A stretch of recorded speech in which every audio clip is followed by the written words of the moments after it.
Hello students, आज हम लोग पढ़ेंगे समास।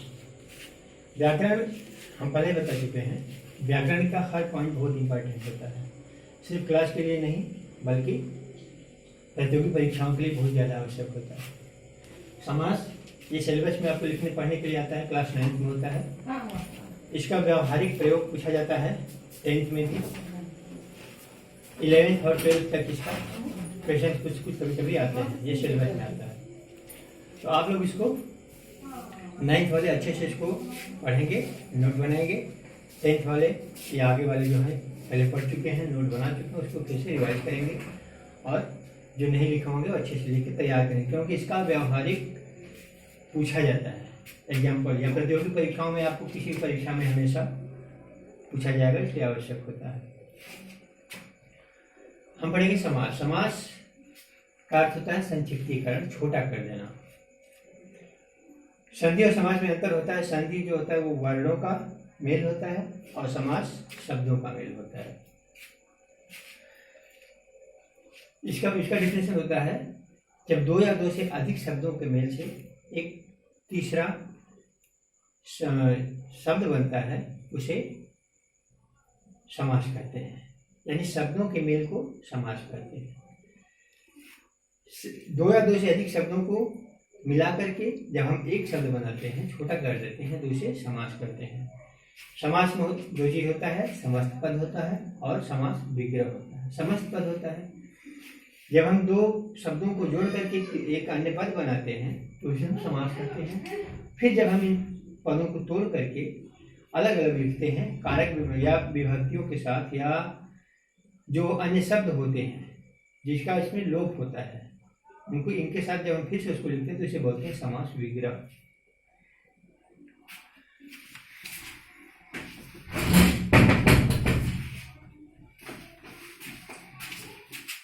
समास विग्रह तो समास हो गया जब दो शब्दों के मेल से हम एक अन्य शब्द तीसरा शब्द बनाते हैं, नया शब्द बनाते हैं, उसे समास कहते हैं। समास मूलतः 6 प्रकार के होते हैं।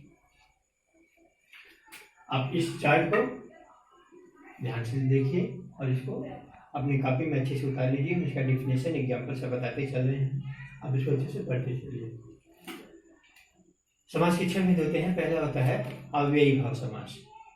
अव्ययी भाव समास का डिफिनेशन होता है कि जिस समास का प्रथम पद अव्यय हो और वही प्रधान हो और उसके संयोग से पूरा का पूरा पद अव्यय बन जाता है, वहां पर अव्ययी भाव समास होता है।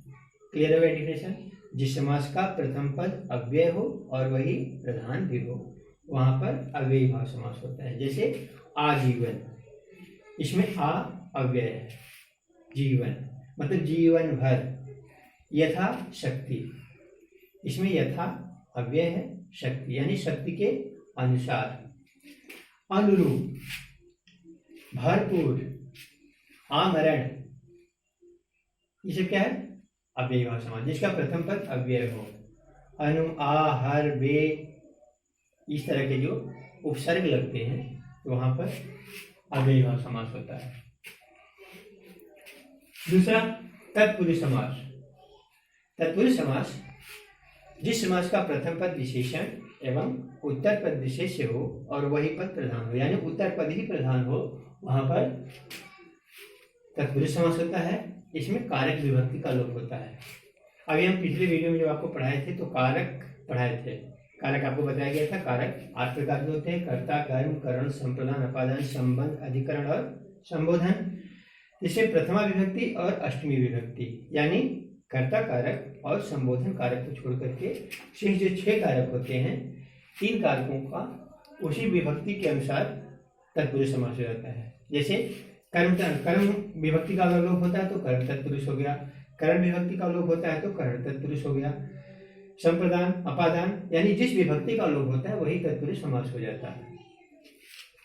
तो तत्पुरुष समास होता है जिस समास का प्रथम पद विशेषण एवं उत्तर पद विशेष्य होता है और उत्तर पद ही प्रधान होता है, वहां पर तत्पुरुष समास होता है। इसकी पहचान होती है, इसमें कारक विभक्ति का लोप होता है। जैसे हम बताते हैं आपको, कर्म से लेकर के पूरा अधिकरण तत्पुरुष तक बताते जा रहे हैं। कर्ण तत्पुरुष में यश प्राप्त, यश को प्राप्त, कर्ता ने कर्म को, तो को विभक्ति का लोप है। यश को प्राप्त, विदेशगत, विदेश को गया हुआ, ग्रामगत, कूपगत, ये सब है कर्म तत्पुरुष।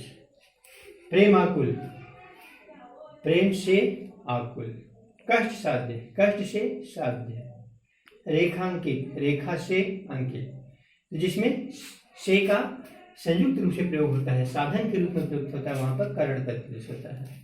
तो यहाँ पर कर्ण तत्पुरुष है। नेक्स्ट आपका है संप्रदान। इसमें को के लिए, जैसे रसोई घर, रसोई के लिए घर, मार्ग व्यय, मार्ग के लिए व्यय, रास्ते के लिए खर्च। तो जहाँ पर को के लिए, जहाँ किसी के देने की बात होती है वहाँ पर संप्रदान कारक होता है। तो जहाँ पर को या के लिए चिन्ह का लोप होता है वहाँ पर संप्रदान तत्पुरुष हो जाता है। नेक्स्ट है अपादान तत्पुरुष। अपादान बताया गया, इसका भी कारक चिन्ह से होता है, लेकिन इसमें अलगाव प्रदर्शित होता है। जैसे कर्महीन, कर्म से हीन, पदच्युत, पद से च्युत, नेत्र से हीन, सेवा से मुक्त। इस तरह अपादान तत्पुरुष हो गया। राजपूत। नेक्स्ट आपका है संबंध तत्पुरुष, जिसमें काकी के रारी रे नानी ने, जिसमें एक संबंध दिखाया जाता है। जैसे राजपुत्र, राजा का पुत्र, शरणागत, नहीं इसमें नहीं, जीवन साथी, जीवन का साथी, घुड़दौड़, घोड़े की दौड़, सेना नायक, सेना का नायक। इसमें है आपका संबंध तत्पुरुष। फिर अधिकरण। अधिकरण का कारक चिन्ह होता है में, पर, ऊपर, जैसे घुड़सवार, घोड़े पर सवार, शरणागत, शरण में आया हुआ, शरण में आगत, में, लोकप्रिय, लोक में प्रिय, दान वीर, दान में वीर। इस तरह आपका हो जाएगा ये अधिकरण तत्पुरुष। यानी तत्पुरुष समास के 6 भेद होते हैं। एक होता है न समास, जिसमें न होने का बोध होता है, वो इंपॉर्टेंट नहीं होता है। आपका ये 6 भेद इंपॉर्टेंट है। फिर नेक्स्ट आपका है कर्मधारय तत्पुरुष समास।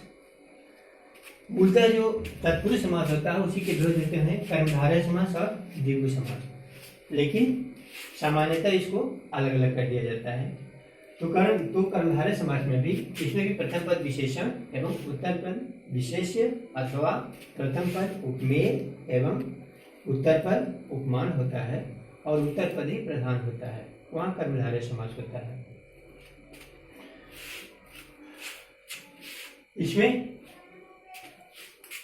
बताया गया, जैसे तत्पुरुष में प्रथम पद विशेषण उत्तर पद विशेष्य होता है, इसमें भी उत्तर पद प्रधान होता है। कर्मधारय में भी प्रथम पद विशेषण और उत्तर पद विशेष्य अथवा प्रथम पद उपमेय और उत्तर पद उपमान होता है, लेकिन हमेशा उत्तर पद ही प्रधान होता है। यहाँ पे कर्मधारय समास होता है। जैसे नीलकंठ, नीला, नीले कंठ वाला। भला मानस, भला है जो मानस। चक्रधारी, चक्र को धारण करने वाला। नीलकंठ, नीली कंठ वाला, नीला है जो कंठ। जैसे देहलता, देह रूपी लता, लता ये उपमेय है, ये आपका वो हो जाएगा उपमान, और देह हो जाएगी उपमेय, देह रूपी लता।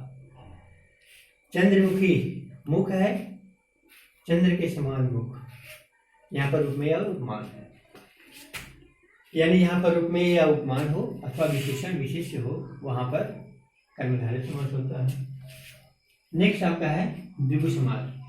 द्विगु समास की विशेषता होती है, इसकी पहचान होती है कि इसका पूर्व पद संख्यावाचक होता है।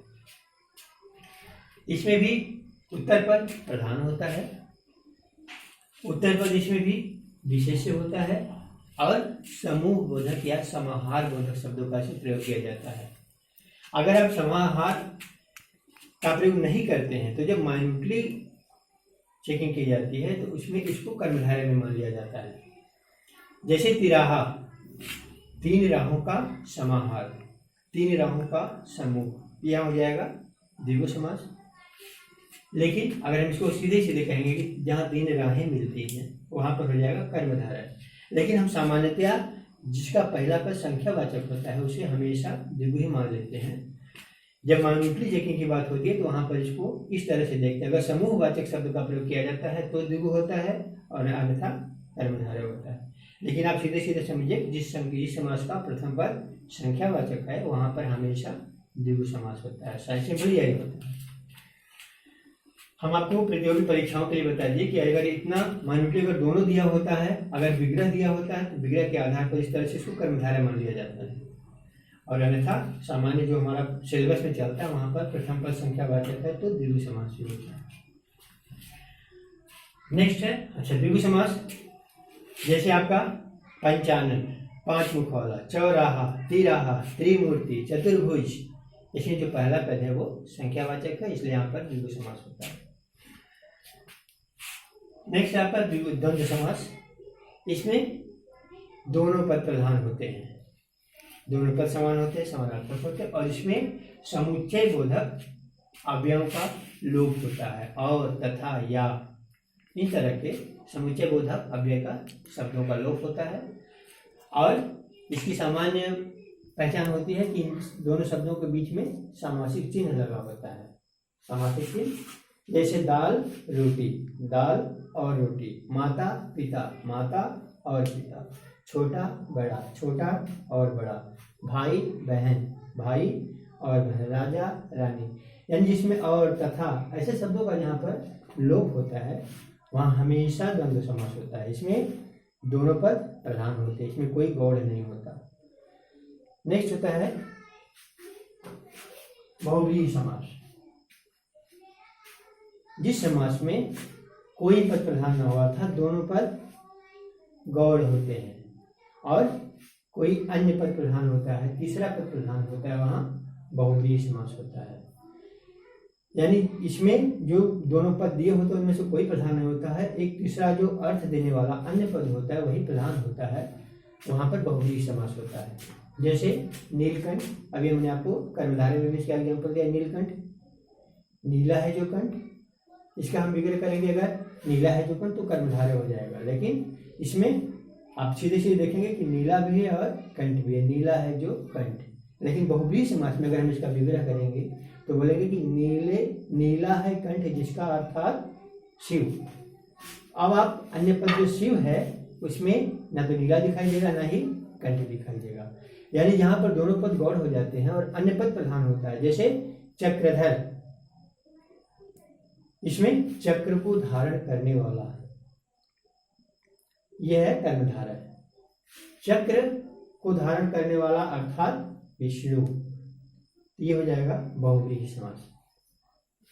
यानी जिसमें दोनों पद में से दोनों पद गौड़ होते हैं और अन्य पद प्रधान होता है वहां हमेशा बहुव्रीहि समास होता है। तो अब 6 समास समझ में आ गया।